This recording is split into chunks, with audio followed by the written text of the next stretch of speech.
If you look at our headline today, you would think this story is probably about tech. But it is way more than that. It is about politics, money, and power. Early in March this year, two of India's telecom giants, Airtel and Jio, made headlines.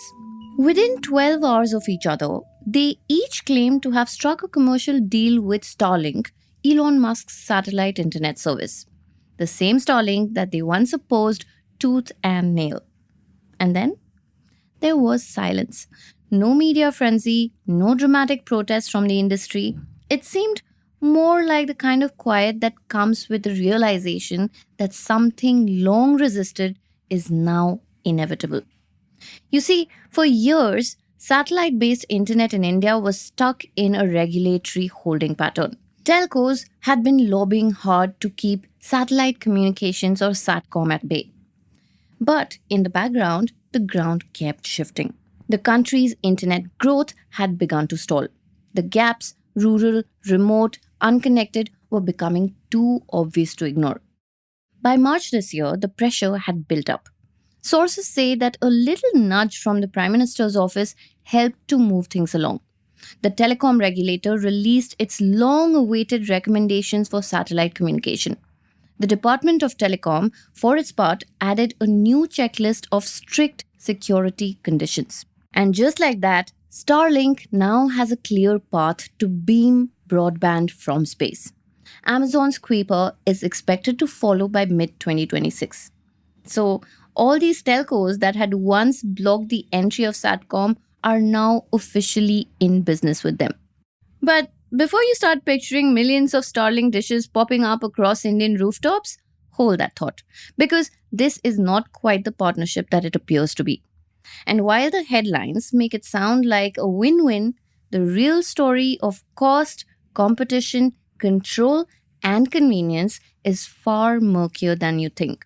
Because what is really happening between Starlink, Jio, and Airtel is not just about satellites. It is about power, positioning, and a deal that might be more optics than action. Welcome to Daybreak, a business podcast from the Ken. I'm your host Snigdha Sharma, and I don't chase the news cycle. Instead, every day of the week, my colleague Rahel Philippos and I will come to you with one business story that is worth understanding and worth your time. Today is Monday, the 9th of June.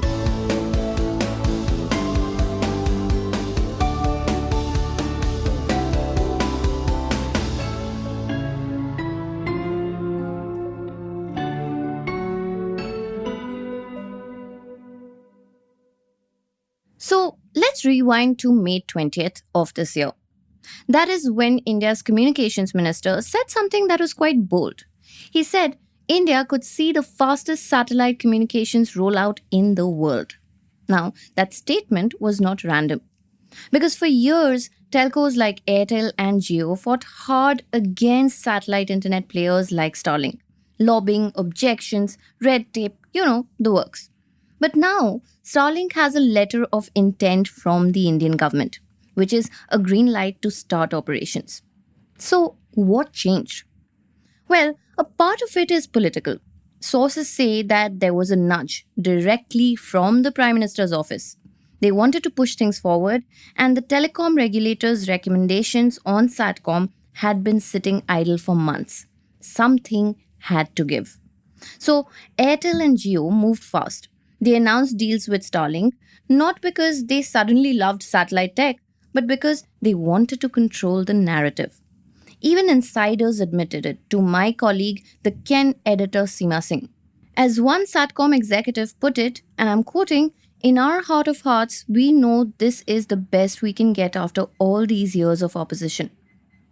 In public, it was smiles and press statements, but in private, it was quite different. Jio, for instance, treats the deal very cautiously.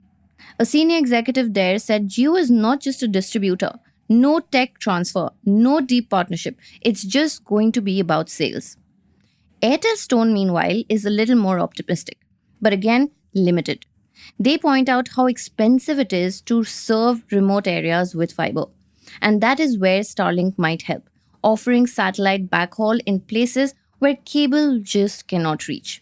So, on paper, you see, it is a win win. Starlink gets an addressable market of 600 million people. Telcos, on the other hand, get to say that they are using futuristic technology. Share prices go up, the government looks good, but under all of this, things are not obviously that neat. One industry expert summed it up. He said, and I'm quoting, Starlink doesn't work with telcos, it bypasses them. But India is different. The prepaid system here is tough to crack without help. So, this deal is not a deep integration, it is just the door creaking open. So, how does the math even add up? To find out, stay tuned for the next segment. Hi, I am briefly pausing this episode to give you a quick behind the scenes update from all of us here at the Ken.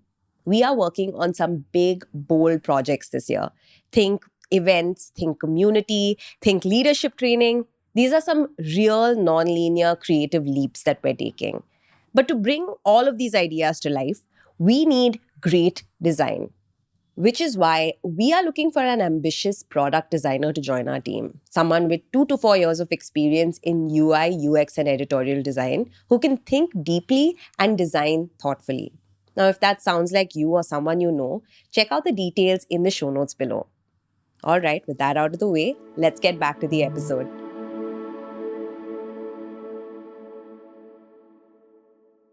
Now, let us get to the real question. Can this actually work? And let's talk in numbers. Jio and Airtel sell data at some of the lowest rates in the world, around 10 rupees per GB. For satellite to be used as a backhaul, it would need to cost around 2 to 3 rupees per GB. Right now, that is just not possible. One Satcom executive said it pretty straightforward. They said, and I'm quoting, it doesn't make economic sense. Satcom backhaul is way too expensive to replace telcos' current systems. Another added that telcos have enormous buying power. When they float a backhaul tender, they negotiate prices down. And the result is that Starlink might just take $2 to $3 per month per user. And that is not sustainable. So, the regulator has suggested using the Universal Service Obligation Fund or USOF to help subsidize SATCOM terminals. But telcos have contributed to that fund, which is why they are not exactly thrilled about the idea of it being used to support their new competition. And then there is another layer. SATCOM bandwidth is limited. Starlink can't just give away precious capacity to telcos at lower prices. Because if they sell directly to customers, they might earn $8 to $10 per month, which is way better returns.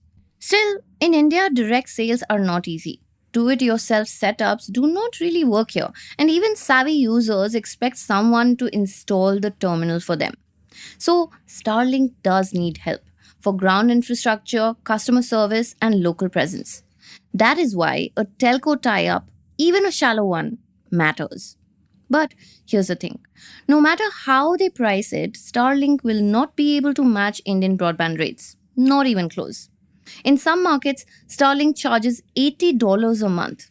The terminal itself can cost anywhere from $299 to $1,000. Prices vary wildly. There is just no consistency. So, even if Starlink slashes prices in India, which it might, it still cannot beat the economics of Jio and Airtel's data plans. And that brings us to the bigger picture. India's internet growth is stalling, especially in mobile. Fixed broadband, meanwhile, is just starting to grow. Jio and Airtel are pushing hard with fixed wireless access, using 5G to deliver broadband to homes. Jio added 1 million new FWA connections in a month, which is fixed wireless access connections. Airtel's numbers are climbing up too. But there is a catch. All of this runs on mobile infrastructure, and mobile has limits.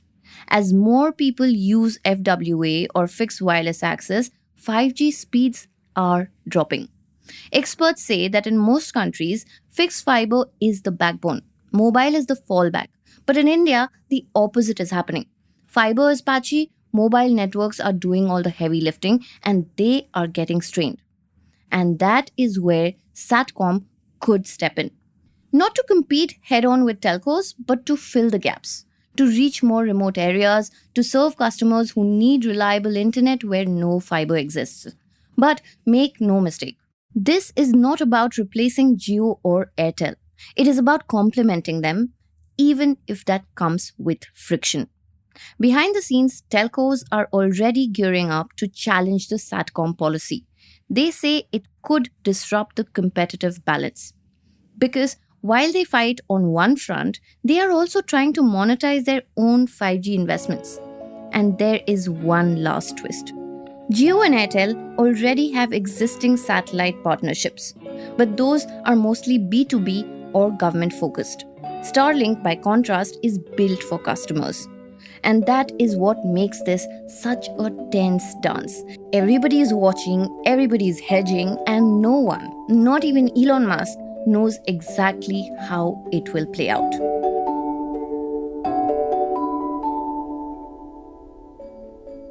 Daybreak is produced from the newsroom of The Ken, India's first subscriber-focused business news platform. What you're listening to is just a small sample of our subscriber-only offerings. A full subscription unlocks daily long-form feature stories, newsletters, and podcast extras. To subscribe, head to theken.com and click on the red subscribe button on top of the Ken website. Today's episode was hosted by Snigdha Sharma and edited by Rajiv CN.